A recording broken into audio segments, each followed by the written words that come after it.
Τσούκνα, φορεσιά της Ανατολικής Ρωμυλίας Βόρειας Θράκης, μιλάω για τους ανθρώπους και τον τόπο που με γέννησε. Η γη μου, η Ανατολική Ρωμυλία, υπήρξε αυτόνομη επαρχία της Οθωμανικής Αυτοκρατορίας από το 1878 έως το 1885. Το όνομά μου προέρχεται από τους Τούρκους, σημαίνει γη των Ρωμιών, δηλαδή των Ελλήνων που ζούσαν εκεί. Παρόλο που αποτελώ τμήμα της Θράκης, πολλοί κάτοικοι προτιμούν να με αποκαλούν με το αρχικό μου όνομα, Ανατολική Ρωμυλία, τιμώντας έτσι την ιστορική μου ταυτότητα.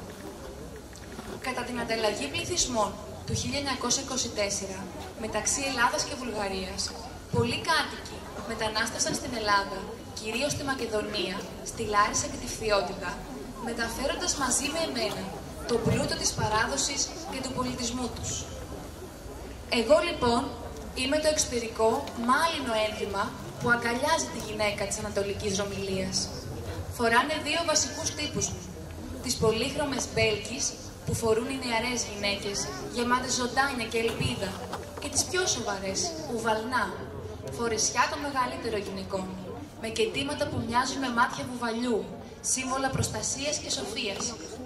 Το εσωτερικό μου βακερό πουκάμισο με τα σκούρα μπλε μανίκια αποτυπώνει τις κλιματολογικές ανάγκες αυτής της γης, ενώ το ζωνάρι με σφίγγει στη μέση.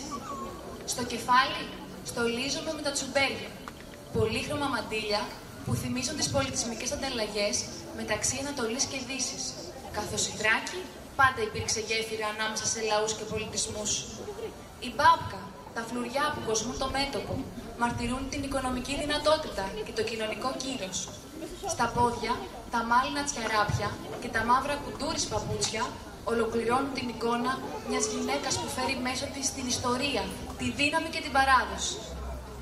Εγώ, η Τσούκνα, δεν είμαι απλώς ένθιμα. Είμαι φορέας ιστορίας, κοινωνίας και πολιτισμού. Συνοδεύομαι από τις μελωδίες της θρακιώτικης λύρας, της γκίντας των βρουστών και του ακορντεόν.